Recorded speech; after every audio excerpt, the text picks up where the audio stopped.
La palabra del Señor está en labios de nuestro pastor Marlon Celedón. Él nos visita desde la hermosa República de Nicaragua.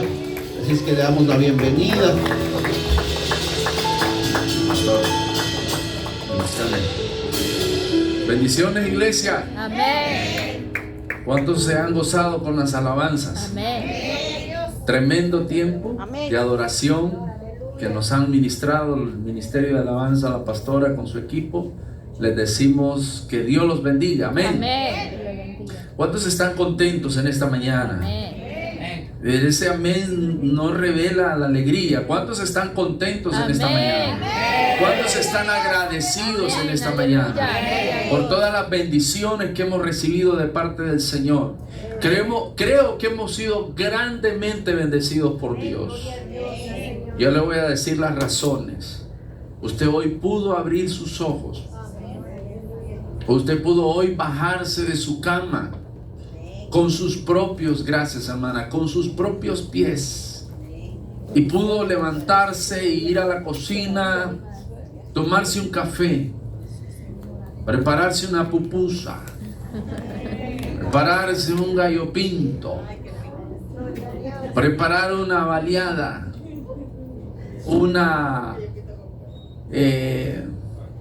¿cómo se llama? Un taquito, wow, un chilaquil, amén. Entonces usted pudo preparar sus alimentos, gloria al Señor. Y eso merece un gloria a Dios, un amén. Denle ese aplauso al Rey de Reyes y Señor de Señores, porque estamos hoy en la casa de Dios, alabando y glorificando el nombre del Señor.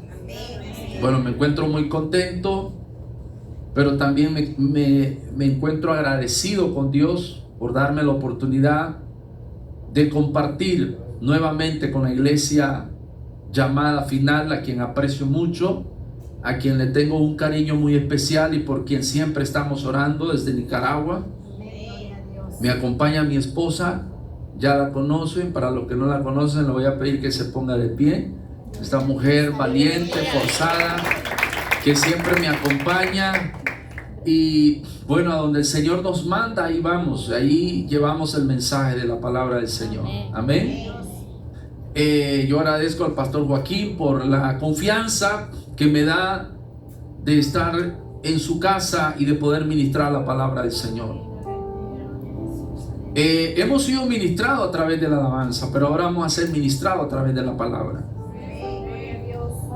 El Espíritu Santo solamente necesita una cosa de usted: que usted pueda tener ese corazón disponible, abierto, sensible para recibir la palabra del Señor. Amén. Pero también yo quiero agradecer a un matrimonio que siempre, con gran amor, con gran aprecio, con mucho cariño y respeto, nos recibe. El matrimonio Gómez García. Amén. Ustedes ya los conocen. Si no los conocen, yo voy a pedirle que se pongan de pie para que ustedes conozcan a este bello matrimonio. Miren, una hermosura de matrimonio.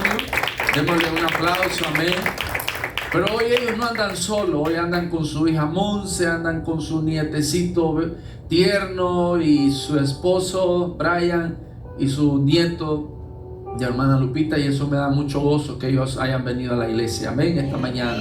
¿Cuántos dicen amén? Amén. Bueno, que les decía que lo más importante es que tengamos el corazón abierto y dispuesto a recibir la palabra del Señor.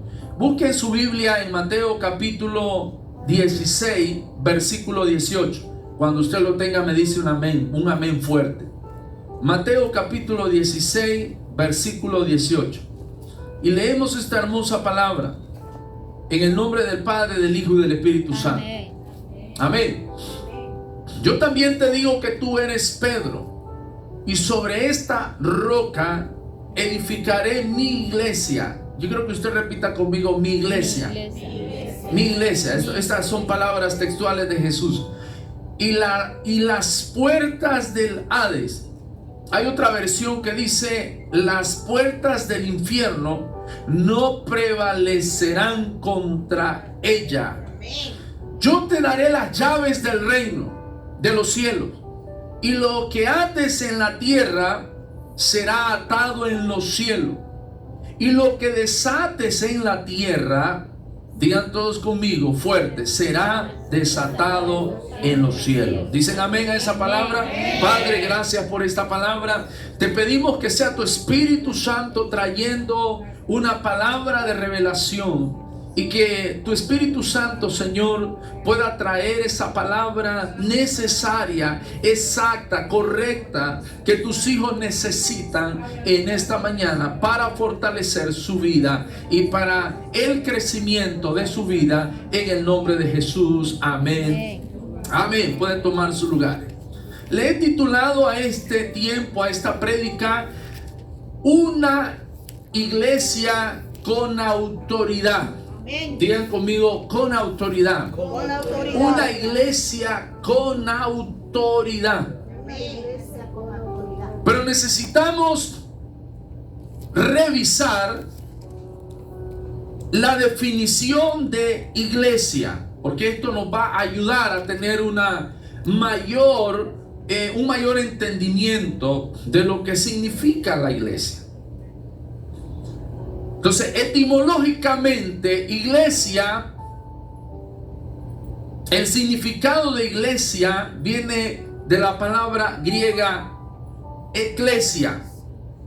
Amén. Amén. Y la palabra significa, esta palabra griega significa congregación, asamblea o reunión. Eso significa iglesia.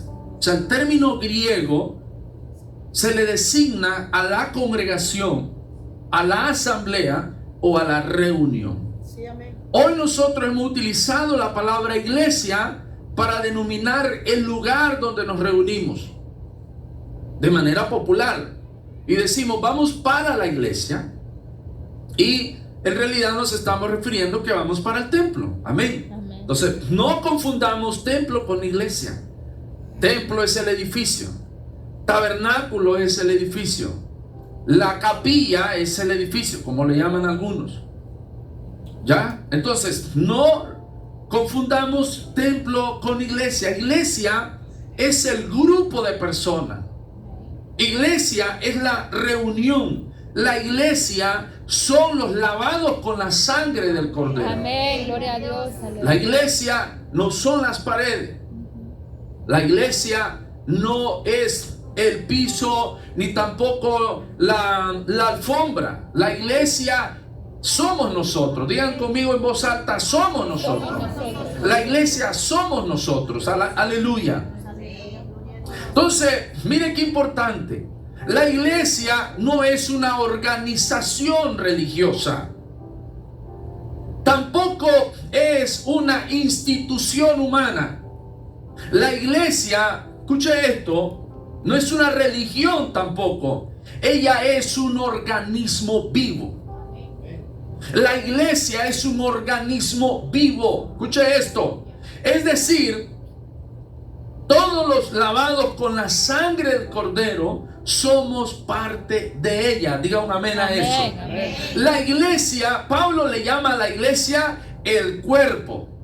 El cuerpo le llama el apóstol Pablo. ¿Siendo quién? Siendo Cristo, ¿qué cosa? La cabeza. Digan conmigo, la cabeza. Siendo Cristo la cabeza de ese cuerpo. Pablo le llama el cuerpo. Utiliza esa figura, ¿verdad? Retórica, esa figura metafórica más bien. Y él llama a la iglesia el cuerpo. Y él pone a Cristo como la cabeza de la iglesia. De manera que nosotros componemos el restante del cuerpo. ¿Cuántos alaban la gloria de Dios? Pero hay algo importante. La iglesia tiene un poder delegado por el Espíritu Santo. ¿Cuántos alaban la gloria de Dios? Amén. Quiero que vayamos entonces a Hechos capítulo 2, y aquí encontramos algo interesante. Encontramos los orígenes de la iglesia. Vamos al capítulo 2 de Hechos y vamos a leer desde el versículo 1 en adelante. Cuando llegó el día de Pentecostés, estaban todos juntos en un mismo lugar. De repente vino del cielo un ruido como el de una ráfaga de viento impetuoso que llenó toda la casa donde estaban sentados. Y se le aparecieron lenguas como de fuego que repartiéndose se posaron sobre cada uno de ellos. ¿Y qué dice el versículo 4? Todos fueron llenos del Espíritu Santo y comenzaron a hablar en otras lenguas según el Espíritu les daba habilidad para expresarse. Escuche bien, vamos un poquito más abajo. Y había judíos que moraban en Jerusalén, hombres piadosos procedentes de todas las naciones bajo el cielo. Y al ocurrir, esto quiero que usted lo resalte, al ocurrir un estruendo, diga conmigo, estruendo, la multitud se juntó y estaban todos desconcertados porque cada uno les oía hablar en su propia lengua. ¿Cuántos alaban la gloria al Señor?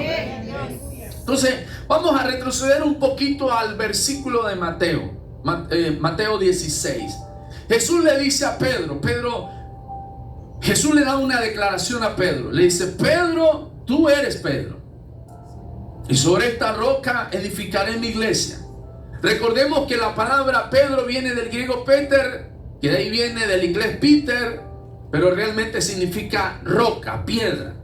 Así que si alguien se llama aquí Pedro, díganle, ¿cómo está, hermano Roca? Dios lo bendiga, porque Pedro significa roca. Amén. Pero ese nombre no fue que Dios se lo cambió de manera antojadiza. Aquí hay algo profético. ¿Cuántos alaban la gloria de Dios? Hay un asunto profético. Antes de eso, Jesús les hace una pregunta y le dicen, ¿qué escuchan ustedes decir del Cristo?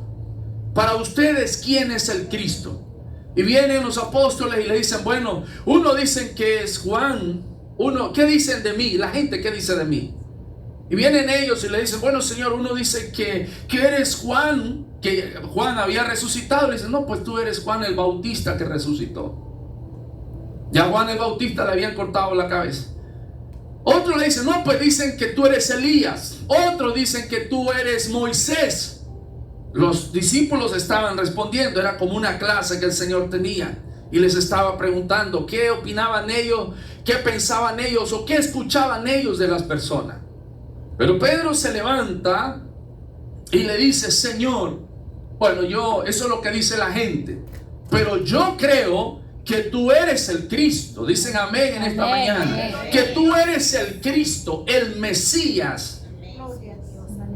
Y el Señor le dice a Pedro, esto no te lo ha revelado carne ni sangre, te lo ha revelado mi Padre que está en los cielos. Amén. Así que Pedro le dice, sobre esta roca edificaré mi iglesia y las puertas del infierno no van a prevalecer contra ella. El Señor dejaba establecido el papel de la iglesia en la tierra. El Señor establecía el fundamento de la iglesia en esta tierra. Por primera vez, entonces, escuchamos la palabra iglesia. Fíjese bien, el Señor no había todavía entregado su cuerpo, no se había dado el sacrificio en la cruz del Calvario, todavía no había caído la unción del Espíritu Santo, todavía no había ascendido a los cielos, pero el Señor proféticamente está hablando de su iglesia. Y le dice a Pedro, ¿sabes? Sobre esta roca yo voy a edificar mi iglesia. El Señor estaba hablando del futuro. Dicen amén en esta mañana. El Señor estaba viendo el papel de la iglesia. Ya Dios sabía a lo que Él venía y lo que iba a establecer y lo que esta iglesia iba a hacer en el futuro. Pero Él dejó sentado algo fundamental. Aún las fuerzas del infierno van a prevalecer contra la iglesia. Amén, amén. Eso es algo que nosotros debemos tomar en cuenta, es muy importante. Muy bien, luego que Jesús termina su ministerio en la tierra, se da el sacrificio inmolado en la cruz del Calvario. Luego que el Señor resucita, la Biblia dice, o según los estudiosos, los eruditos, de que Él pasó aproximadamente 50 días después de la resurrección. Él muere en la fiesta de Pascua. ¿Cómo se relaciona y se sacan esos datos? Porque la fiesta de Pentecostés se da 50 días después de la fiesta de Pascua. La fiesta las más importantes eran la de Pascua y eran la de las enramadas o Pentecostés. Jesús muere en la fiesta de Pascua. Ya sabemos todos y conocemos el significado de la fiesta de Pascua. Era cuando se sacrificaba el corderito perfecto inmolado por los pecados de todo Israel.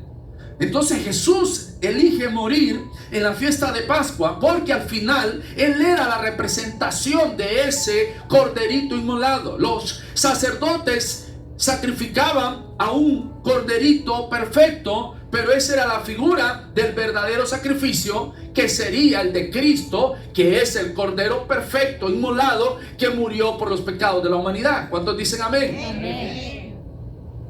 Entonces Él muere en la fiesta de Pascua, pero luego que Él resucita, estuvo con sus discípulos aproximadamente hasta la fiesta de Pentecostés.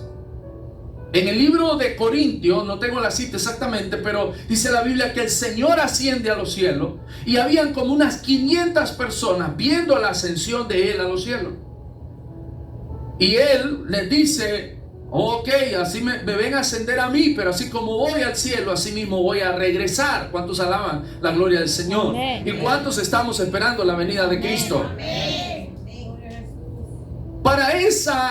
Para ese momento, ¿cuántos discípulos estuvieron viendo la ascensión de Jesús? 500. Amén. 500. Pero ¿cuántos hay en el aposento alto para cuando cayó el Espíritu Santo en la fiesta de Pentecostés? 120. ¿Hay cuántos? 120.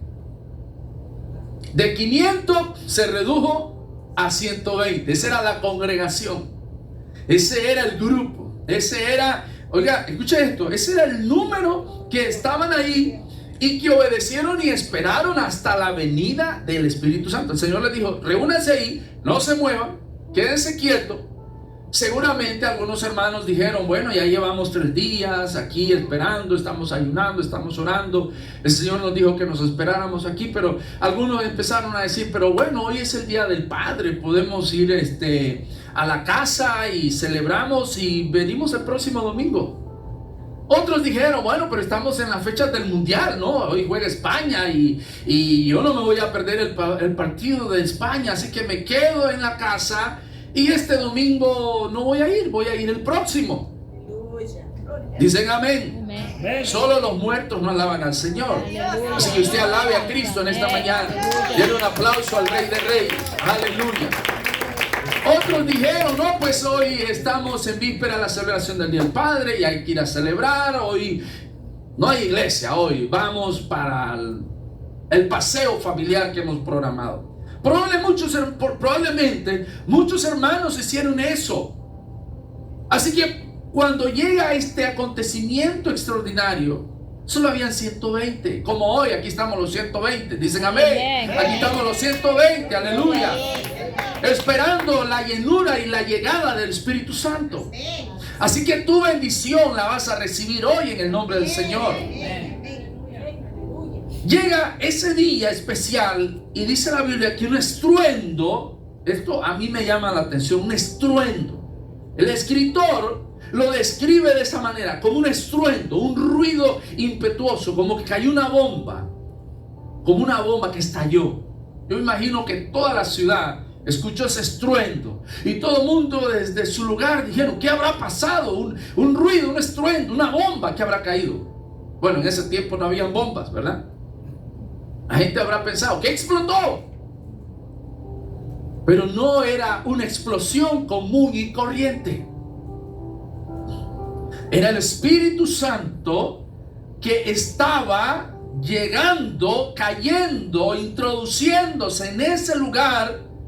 Y fue una explosión, porque el Espíritu Santo no llegó solamente para dar una unción o una pincelada de su presencia.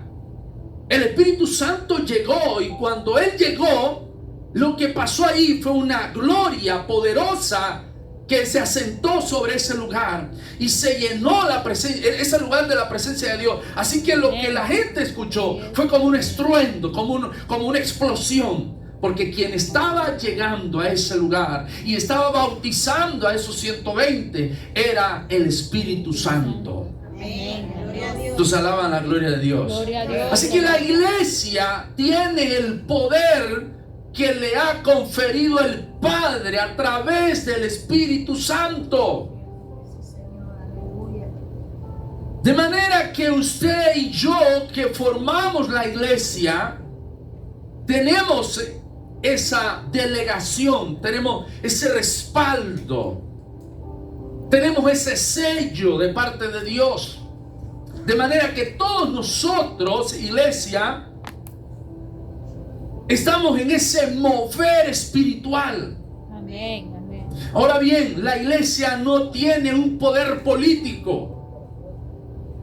La iglesia no tiene un poder diplomático ni económico en esta tierra, sino que la iglesia lo que tiene es un poder espiritual delegado de parte de Dios a través del Espíritu Santo. Amén.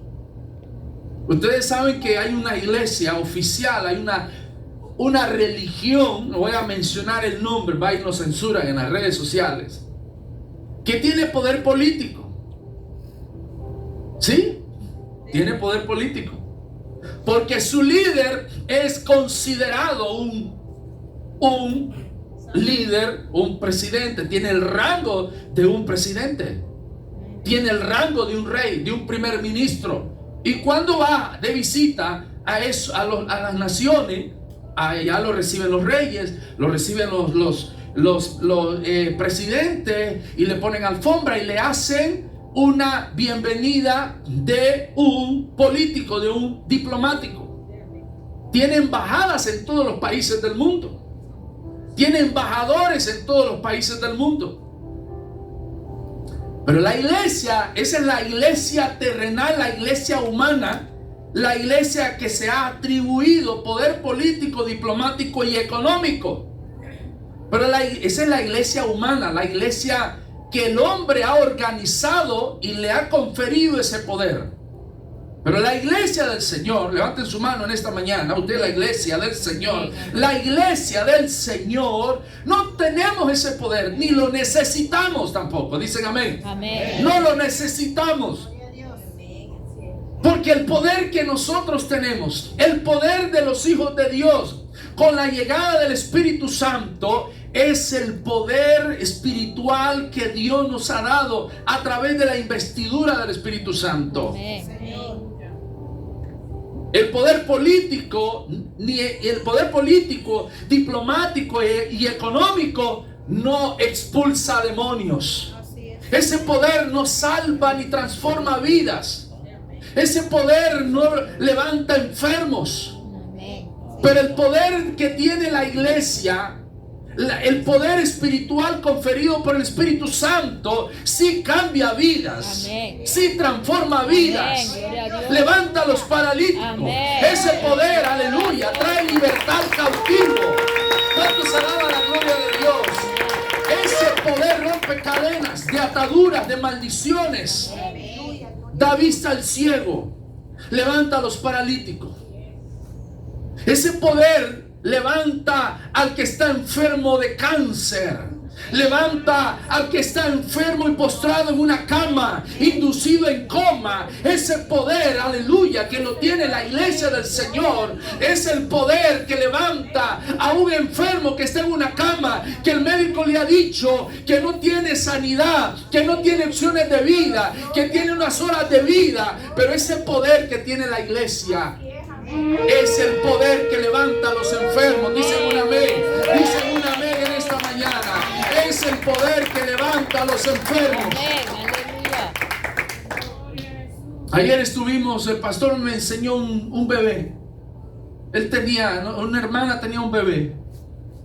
Y me estaba testificando el pastor. Ese bebé estuvo en el hospital, inducido en coma. Estaba con aparatos respirando. Fuimos y oramos. Y ahí está, dice el pastor muy contento y muy emocionado y orgulloso de ver ese bebé que estaba ahí en brazos y que estaba contento. Ese bebé no fue el poder diplomático ni económico el que lo levantó, fue el poder del Espíritu Amén. Santo, delegado en los hijos de Dios. ¡Aleluya! Dios es maravilloso. Amén.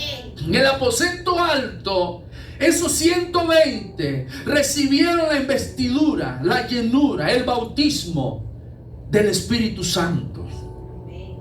La gente que estaba alrededor, porque era una fiesta, como ahorita, creo que aquí en Atlanta están jugando. Entonces hay personas de todas las naciones, no solo los españoles que vienen a ver a su selección y no sé cuál es el otro equipo. Vienen gente de todas las naciones.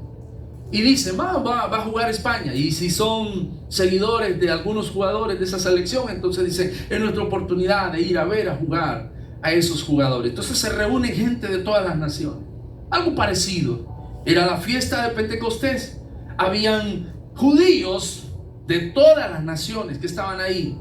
Y para sorpresa de ellos, estos 120 empezaron, aleluya, a glorificar al Señor y a hablar en otras lenguas según el Espíritu les daba que hablase.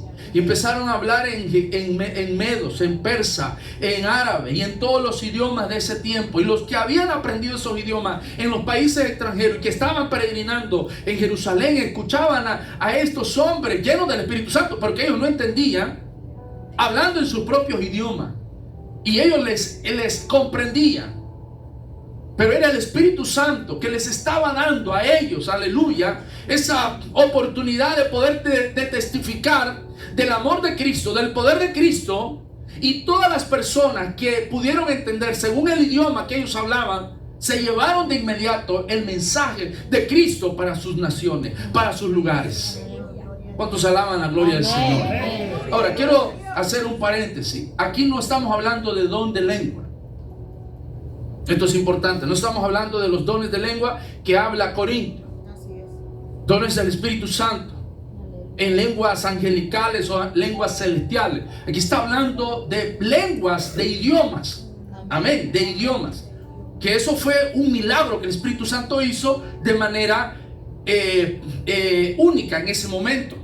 Ya, no es que luego los discípulos empezaron a hablar en otros idiomas y ya, no, eso fue en el momento, eso fue como algo que el Espíritu Santo lo hizo de esa manera, en el momento, para que ellos empezaran a hablar y a testificar y a hablar de Cristo. Y todas las personas, los peregrinos que llegaron ahí, empezaron a oír y por primera vez a escuchar el nombre de Yeshua, de Jesús, que había muerto, que había resucitado y que era el Hijo de Dios. Y estas personas regresaron a sus lugares y por primera vez escucharon el nombre de Cristo. ¿Cuántos alaban la gloria del Señor? Así que escuche esto, iglesia. Ahí se inaugura la misión. Ahí se inaugura el trabajo de la iglesia. De ahí arranca, ahí se cortó la cinta. Para ese momento ya la iglesia iba a empezar a ministrar, pero ya no iba a ministrar de forma humana, no iba a ministrar bajo el conocimiento de la ley, iban a ministrar bajo el conocimiento, la unción y el respaldo del Espíritu Santo. Amén. Para poder contrarrestar, para poder impactar, para poder penetrar sobre la fuerza de las tinieblas y las potestades del infierno que tenían controlada a la sociedad en ese momento. ¿Cuántos alaban la gloria del Señor? Solo saquemos un poquito de conclusión. Cuando Jesús desarrolla el ministerio sobre la tierra, ¿nos han notado que Jesús reprendió y liberó a muchos endemoniados? ¿No se han dado cuenta de eso? Muchos endemoniados. ¿Por qué? ¿Por qué había muchos endemoniados en ese tiempo? Si usted se da cuenta, había muchos paralíticos. Paralíticos por acá, paralíticos por allá. ¿Por qué? Claro, yo saco una conclusión. En ese tiempo no habían desarrollado todavía la vacuna de la poliomielitis. Todavía hace algunos años, hace unos 50, 60, 70 años atrás, en nuestros países, los niños de momento estaban sanos y de momento quedaban con sus piernitas y sus bracitos retorcidos por causa de la poliomielitis. La poliomielitis es un patógeno que está dentro del mismo cuerpo, que se desarrolla dentro del mismo cuerpo. Y a partir que empezaron a poner esa inyección en los niños, pues se redujo esa cifra de personas paralíticas. Amén. Amén. Entonces, en tiempo de Jesús, si un niño crecía y se desarrollaba normal, pues era una bendición, pero una gran cantidad de niños se les desarrollaba esa enfermedad.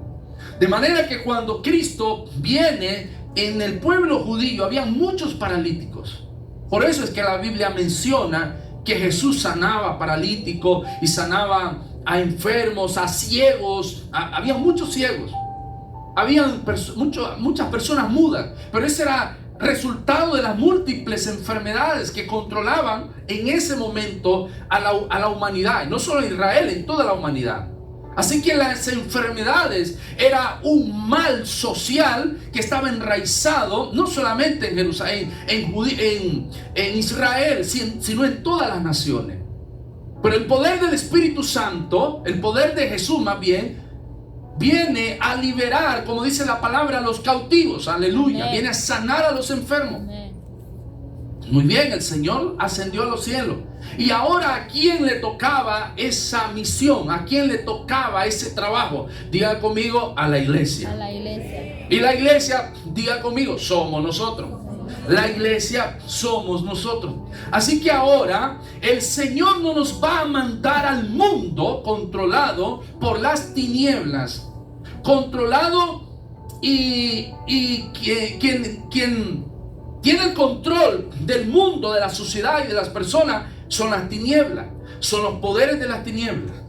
De manera que usted y yo no podemos ir a pelear contra Satanás con pistolitas de agua. Tenemos que ir a pelear contra Satanás con las armas espirituales del Espíritu Santo. Amén. Con las armas espirituales que el Espíritu Santo nos da. Y esas armas, gloria a Dios, son para ministrar al mundo que está esclavizado, que está bajo el poder, que está bajo los tentáculos del poder de las tinieblas. Entonces la iglesia, para ministrar al mundo, la iglesia necesita la llenura y el respaldo del Espíritu Santo. Amén. Resultado de ello, diga conmigo, milagros, Milagros. sanidades, prodigios y muchas maravillas. Por eso es que los apóstoles eran hombres que oraban por los enfermos y los enfermos se sanaban. Eran hombres que oraban por muertos incluso y los muertos resucitaban. Amén. Porque ellos no iban con su propia fuerza, iban con el respaldo y el poder del Espíritu Santo. Pero el tiempo de los milagros, diga conmigo, no ha pasado. Eso no fue para el tiempo de los apóstoles. Es para hoy también en el presente. Usted y yo tenemos la autoridad del Espíritu Santo para ir y orar por los enfermos y que los enfermos reciban sanidad en el nombre de Jesús. Aleluya. Ahora tenemos un poder delegado, diga conmigo, delegados, para impactar las fuerzas de las tinieblas, las potestades del infierno, las maquinaciones y planes malvados de Satanás y sus demonios. La iglesia tiene un poder, no para manipular ni controlar, sino para demostrar que tenemos el respaldo de nuestro Señor Jesucristo. Efesios 5, 23 al 33, puede leerlo en casa, pero yo te voy a leer el 23, porque el marido es cabeza de la mujer, así como Cristo es cabeza de la iglesia, siendo él mismo el Salvador del cuerpo. Entonces, ¿quién es la cabeza de la iglesia? Es Cristo. Es Cristo. De manera que la iglesia, escuche esto, tiene un propósito. Y el propósito de la iglesia es preservar al mundo. ¿Cómo la iglesia preserva al mundo? Ayer, creo que ¿cuándo fue? Hace 3 días conocimos a un hermano que va a otra iglesia. Estábamos en una reunión en casa de Lupita, hermana Lupita. Y este muchacho nos contaba su testimonio. Y dice que a través de su testimonio, de su conversión más bien, restauró su matrimonio. Estuvo en la cárcel, golpeó a un montón de gente en la calle porque dice que era muy enojado, era muy hombre pleitisto y se agarraba con cualquiera. En su casa era un ogro, su esposa le tenía miedo. dice que él amenazó a su esposa de muerte en muchas ocasiones. Su esposa le temía, temblaba. Él se drogaba, él se embriagaba, iba a las fiestas, se peleaba con quien encontraba. Y entonces su esposa estuvo en un momento que dijo: bueno, yo no puedo seguir con este hombre me va a matar. Cayó preso, estuvo en la cárcel, y en la cárcel él conoce al Señor. Amén. Amén. En la cárcel él conoce al Señor. Y empezó la transformación de él a través del Espíritu Santo. Mire, cuando las personas aceptan al Señor, y eso pasó en todos nosotros, cuando usted aceptó al Señor, usted lo aceptó por la insistencia de, no sé, de su esposo, de su esposa, de un amigo, de un familiar, de un vecino, de un amigo, de un compañero de trabajo. Usted aceptó por la insistencia, por la motivación, o por la necesidad, o por la alegría, por la fe. Pero en mi caso personal, yo creía en el Señor, yo creía en Dios, yo creía en Cristo, pero no me daba no daba el paso de aceptar, hasta que una señora insistió.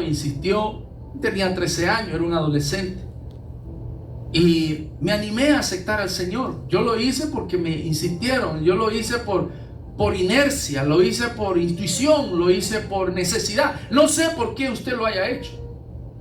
Lo que no sabemos es que cuando lo hacemos, hay un poder sobrenatural, invisible, que opera en nosotros. Y ese poder sobrenatural que se activa, ese poder está aquí, ahora mismo. Aquí está ese poder.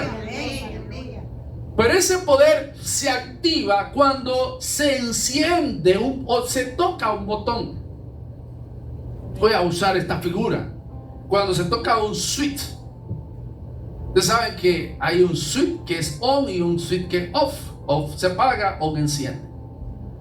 Entonces, ese switch cuando usted enciende a on, es decir, cuando usted abre el corazón a Cristo y lo recibe como su Señor y Salvador personal, es como encender el switch de off a on.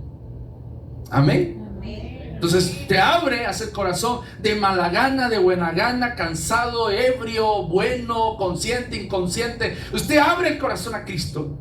Hay algo sobrenatural que pasa, que cuando la persona abre el corazón, se enciende ese botón, recibe a Cristo. Ustedes todos hemos hecho esa oración de fe, ¿no es cierto? Hemos hecho esa oración y decimos: recibo a Cristo como mi Señor y Salvador personal. Y en ese momento se activa, se abre el corazón, y el Espíritu Santo dice: es mi oportunidad, ahora es que yo voy a entrar, porque se le ha dado permiso y autorización, porque el Espíritu Santo es caballeroso, Él no es abusivo, Él es respetuoso. Y no va a entrar a una vida, en un corazón, sin que esa persona le abra su corazón. Entonces, cuando usted le abre el corazón, Él entra.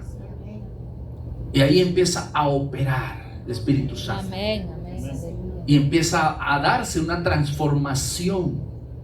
Un poder invisible que hace que lo imposible se vuelva visible.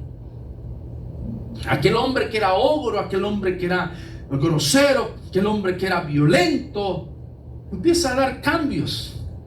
Pero es que la esposa: ¿qué pasó aquí? Va a decir la esposa: que mi esposo hoy amaneció diferente. La primera sonrisa que le veo en 10 años, el primer abrazo que me da en 15 años, el primer beso que me da, el primer amor, ¿cómo amaneciste? Y la esposa se asusta: ¿y qué está pasando aquí? ¿Qué me le habrán dado en el camino, en el trabajo? No, es el Espíritu Santo que está operando, está cambiando y está transformando esa vida. ¿Cuántos alaban la gloria de Dios? Denle un aplauso al Rey de Reyes y Señor de Señores. Entonces dice este hermano: si no ha sido porque he recibido a Cristo y le he entregado mi vida a Cristo, mi matrimonio se hubiese destruido. Mi esposa se había ido y regresó. Gloria a Dios. Y ahora aquí está, y la esposa estaba a la par, su bebé, y el hombre ahora es un líder, es un predicador de la palabra. Es el líder de evangelismo de la iglesia donde está. Amén. ¿Quién transformó esa vida? El poder del Espíritu Santo.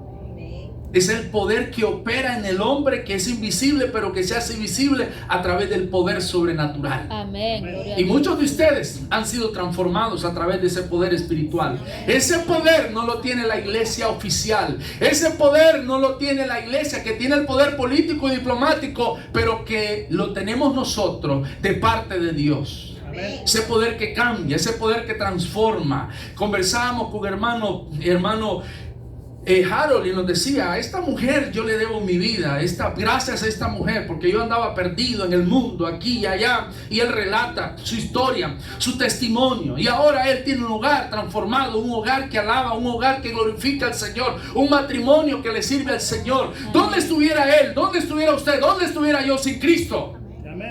Estuviéramos perdidos.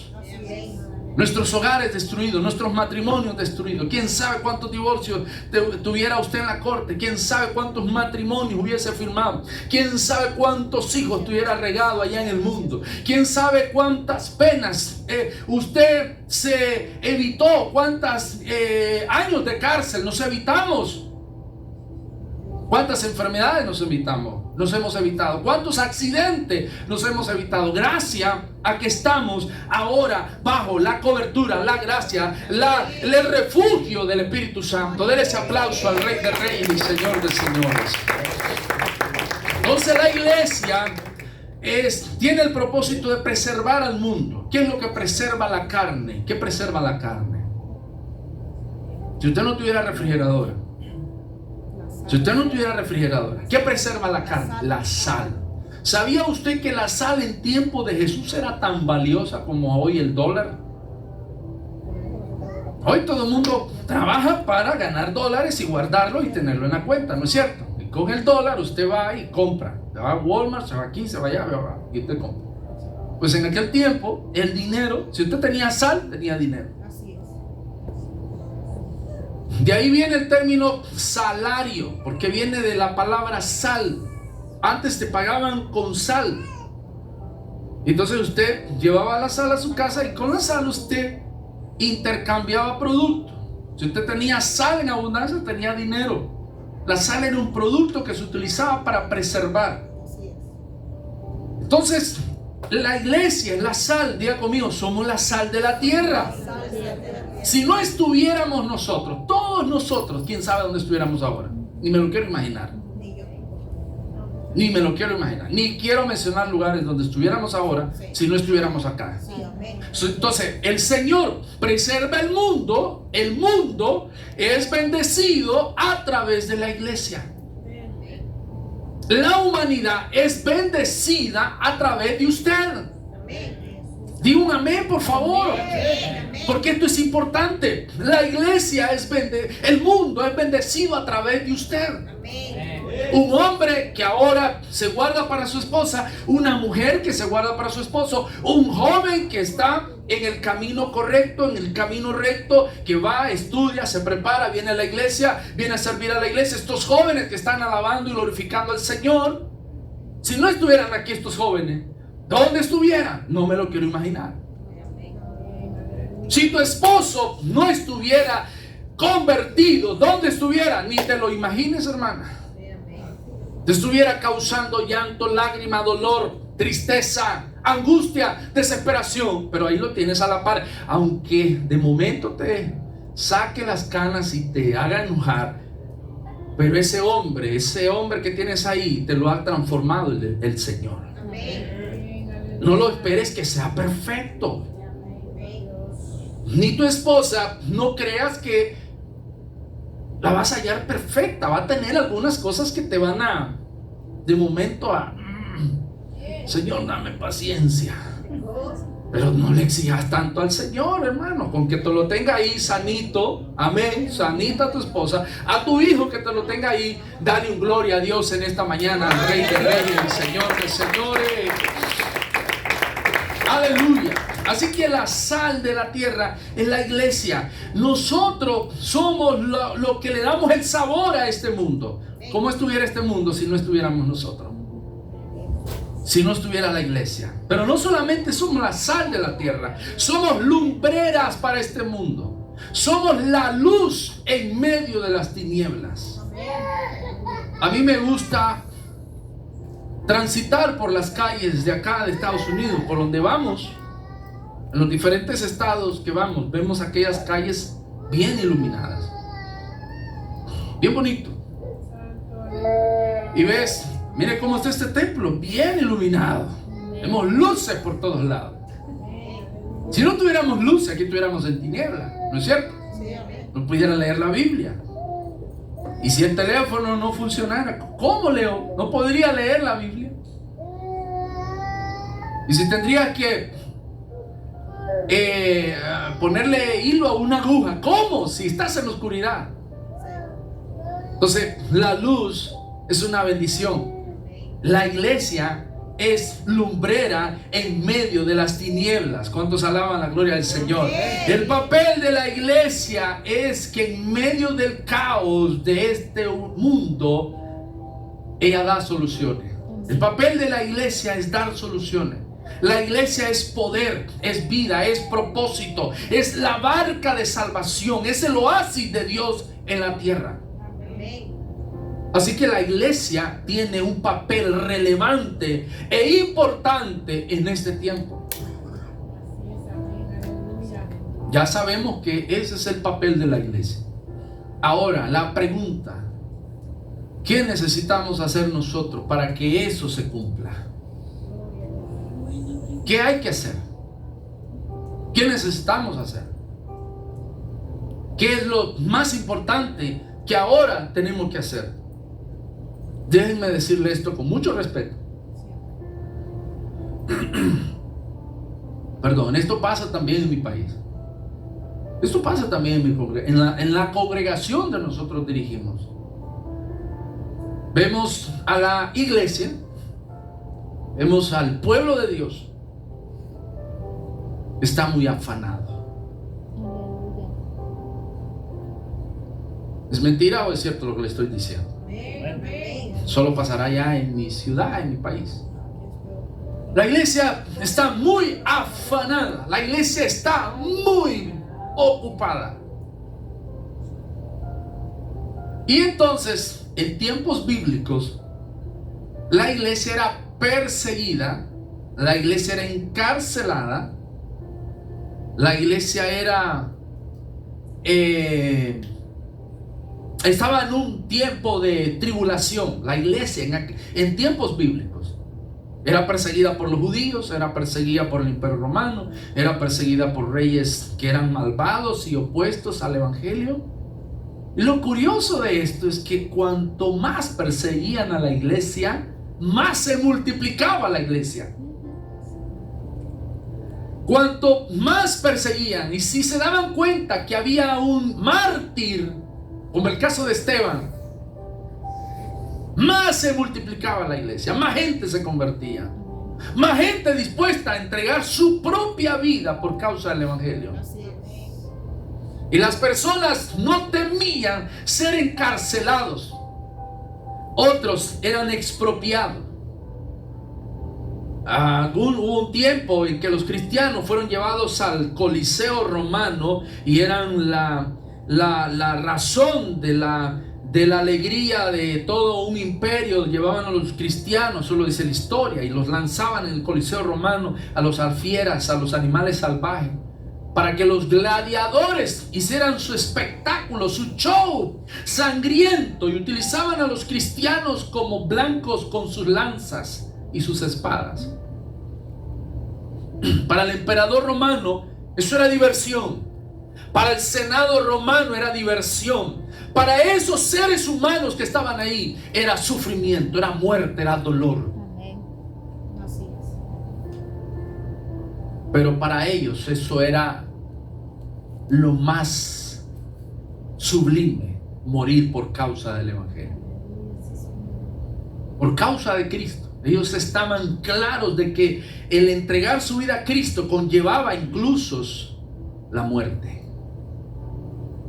Hoy en día, que el pastor ni me volteó a ver, ni la bienvenida me dio. Que sus hermanos son orgullosos, ni me voltean a ver. Yo no soy importante para ellos. A esa iglesia yo no vuelvo. Es que no me dieron privilegio. Yo quería cantar. No, que solo los mismos hermanos. Que a mí no me dan privilegio. Hoy cualquier excusa es motivo para alejarnos de la casa del Señor. Hoy perseguimos los aplausos. Ahora hay una moda. Los pastores hoy en día se compiten por quién es el más conocido, el más famoso en la red y el que tiene más seguidores en las redes sociales. El que tiene el templo, el edificio más grande. Ahora se valora a los pastores por el número de miembros que tiene. ¿Cuántos miembros tienes? 1000. Oh, wow, tu ministerio, qué impactante. No hay en dónde ponerte. Pero si es un pastor que tiene 20 ovejas, pues, no, Dios te bendiga, hermano, sigue luchando. Hoy se valoran las cantidades, se valora la marca del carro en el que anda el pastor. Hoy se valora el edificio, entre más cómodo. Y bueno, y tenemos que, si podemos ponerles camitas a los hermanos para que duerman y no se nos vayan de la iglesia, pues pongámosles camita. O sea, la comodidad, en vez de acercarnos a Dios, más nos aleja. La iglesia se ha vuelto conformista.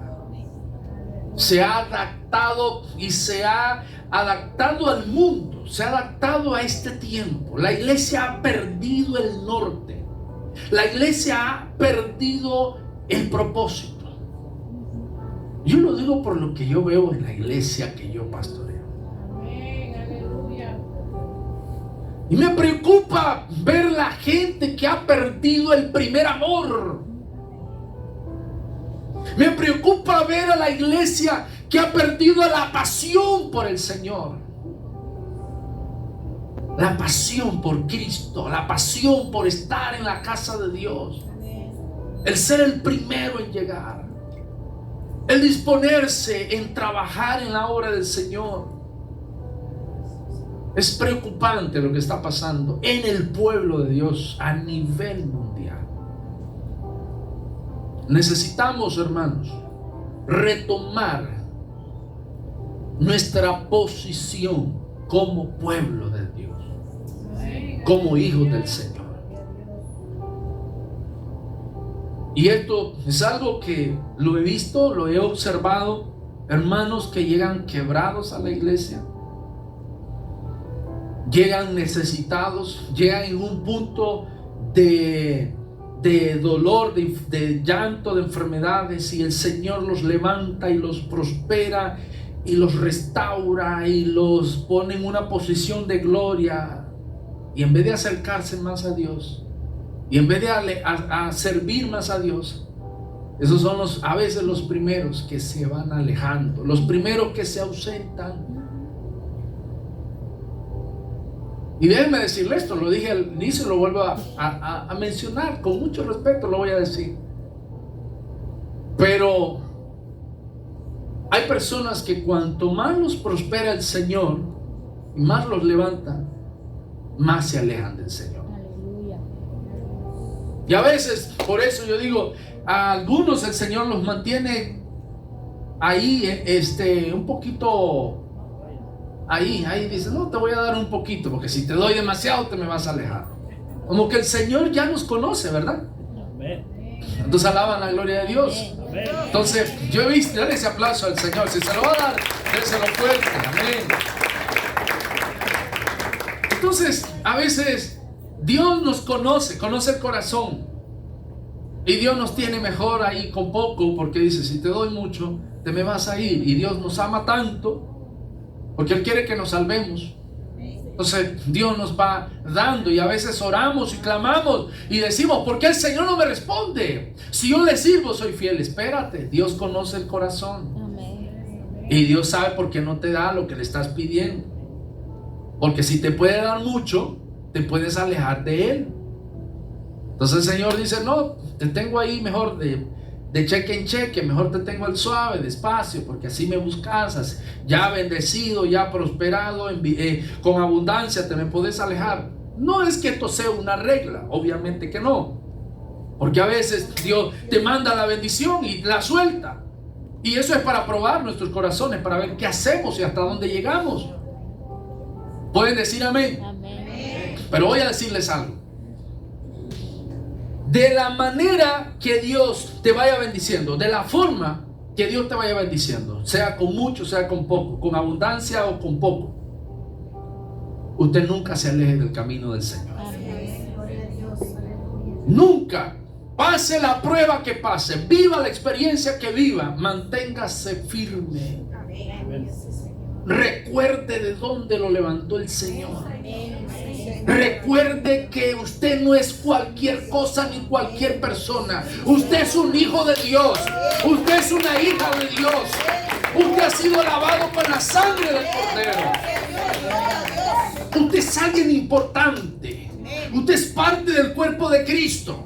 Usted es un dedo, usted es una mano, usted es un codo, usted es una pierna, una rodilla, una oreja. No, a oreja se le dice a aquellos que andan oyendo para llevar el chisme. No. Usted es un órgano, usted tiene una función dentro de la iglesia. ¿Cuántos alaban la gloria de Dios? Usted tiene una función dentro de la obra del Señor. Hay personas que no tienen privilegios en el altar, pero tienen el privilegio de limpiar la silla. Aleluya. Siéntese contento por arreglar la silla, por limpiar el baño. Aleluya. Por darle la bienvenida a los hermanos. Dele gloria a Dios. Pero usted es alguien importante en el reino del Señor. Pero además de eso, que esto no se le vaya a olvidar nunca, usted carga sobre usted una unción, una porción del Espíritu Santo, para que usted se convierta en un administrador de ese poder que usted tiene.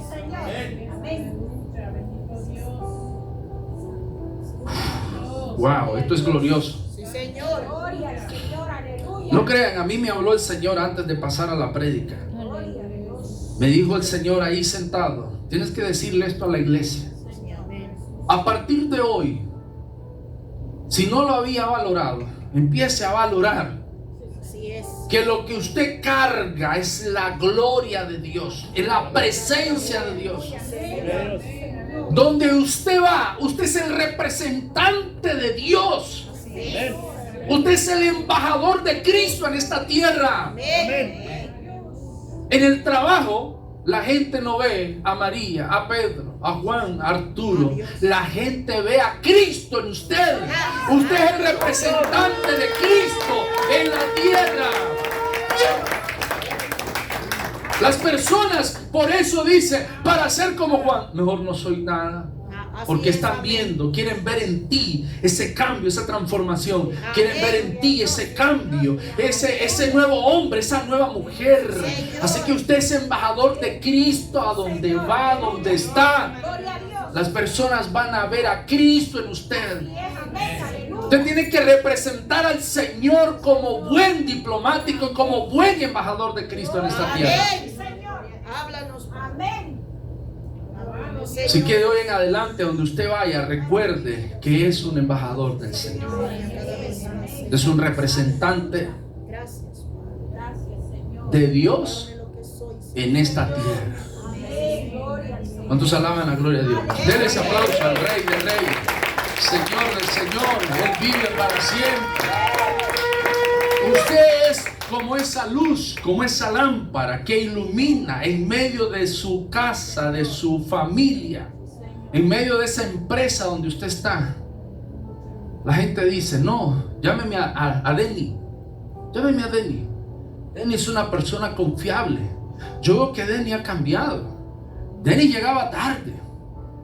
Denny no quería trabajar. Denny andaba haciendo la mueca ahí. Hacía que hacía, pero no hacía nada. Oh, ahora no. Ahora es el primero que llega. Ahora es responsable. Oh, no. Denny le dices que haga algo y hace, no solamente hace lo que tú le dices, hace más de lo que tú le dices. Y la gente empieza a ver el cambio en él. Así es. Pero ese cambio, ¿quién lo hizo? Cristo. Y la gente empieza a ver esa luz en usted. Empieza a ver que usted es la sal. Que usted no se anda metiendo en chisme ni en cuecho en el trabajo. Que usted le huye al cuecho y al chisme. No, yo no creo que Harold no creo que Harold haya dicho eso. No, Harold es un nombre de Dios. Harold no se mete en esas cosas porque la gente lo percibe, la gente lo ve, la gente lo sabe. Aleluya, gloria a Dios. Pero porque usted está claro de su papel, de su función como hijo de Dios. Usted no se mete en negocios turbios. Usted no se mete en negocios fantasma. Usted no se mete en lugares donde no debe de estar, porque usted sabe que no debe de ir, porque usted ha sido preservado por el Señor. Ya no para estar ahí, ya no para entrar ahí. Entonces la gente empieza a ver ese cambio invisible, posible, a través de ese poder sobrenatural. La gente lo empieza a ver real en usted. Ese cambio que el Espíritu Santo lo hace invisible, ahora lo hace posible a través de su poder. ¿Cuántos alaban la gloria de Dios? Hermano, yo espero que esta palabra de hoy traiga a tu vida cambios. Que usted a partir de hoy se dé cuenta que usted es un instrumento del Señor. Que usted es un embajador del Señor. Que usted es un diplomático del Señor. Ya no es Cristo el que va a venir va a bajar y va a predicar y va a hacer milagros para que la gente crea. Ahora es su cambio, ahora es su vida, ahora es su testimonio lo que va a hacer que hable para que las personas crean. Y ya la gente no va a creer por las palabras que nosotros decimos, sino que va a creer por el testimonio que va a hablar sin decir una palabra. Muchos predicamos por el testimonio. Hay mucha gente que habla y predica con palabra, pero despredica con las acciones. Eso merece un amén. Aunque te haya dolido, digo un amén. Digo gloria a Dios por lo menos. Diga, ay, me dolió. ¿Cuántos alaban el nombre de Cristo? Bueno, si usted predica con sus palabras, acompáñelo con su testimonio. Porque su testimonio respaldará y le dará poder a esas palabras. Pero si las palabras están opuestas al testimonio y a mis actos y a mis acciones, no van a llevar poder. Amén. Así es. Entonces, a partir de hoy, encuádrese, enfóquese, preocúpese por su transformación, por su vida, por cuidar su vida, por convertirse en esa sal que Dios quiere que nosotros nos convirtamos y que seamos realmente. Y cuando Cristo venga, diga, este es mi hijo, realmente este es mi hijo. El Señor te va a identificar porque vas a tener el sello del Espíritu Santo. Pónganse de pie y vamos a orar. Vamos a orar. Si ha sido bendecido por la palabra, denle un aplauso al Rey de Reyes y Señor del Señor.